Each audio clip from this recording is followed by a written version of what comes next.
Քաղաքացի, այո։ Ինչպես է գնահատում այս ռեպրեսիաները եկեղեցու։ Շատ վատ, սրանք մերոնները երեսներից մաքրած, վաղուց իրանց կնունքն ու պսակը մոռացած, օտար երկրից եկած վարձկաններ են։ Ուրիշ բան չեմ կարող ասել։ Եկել են վերջապես հայոցությունները ջախջախելու, չի ստացվի, ասում են Սրբազանը վատ է, ավելի լավ Սրբազանը էստեղ նահատակվի չտանք, նահատակի բանով ոտքի կանգնես ազգը վերջապես պայքարի, վերջապես ազատվի ես թուրքբաշի բոզուկներից, հերիք եղավ բոլ եղավ, ինչքան լռեցինք բոլ եղավ,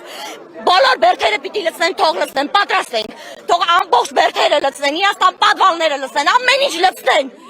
վերջապես դադարեցնեն այս ամեն ինչը, հերիք եղավ, դիմակը հաճին ուղիղ աչքերիս մեջ է նայում, Sen Türkiye biliyorsunuz.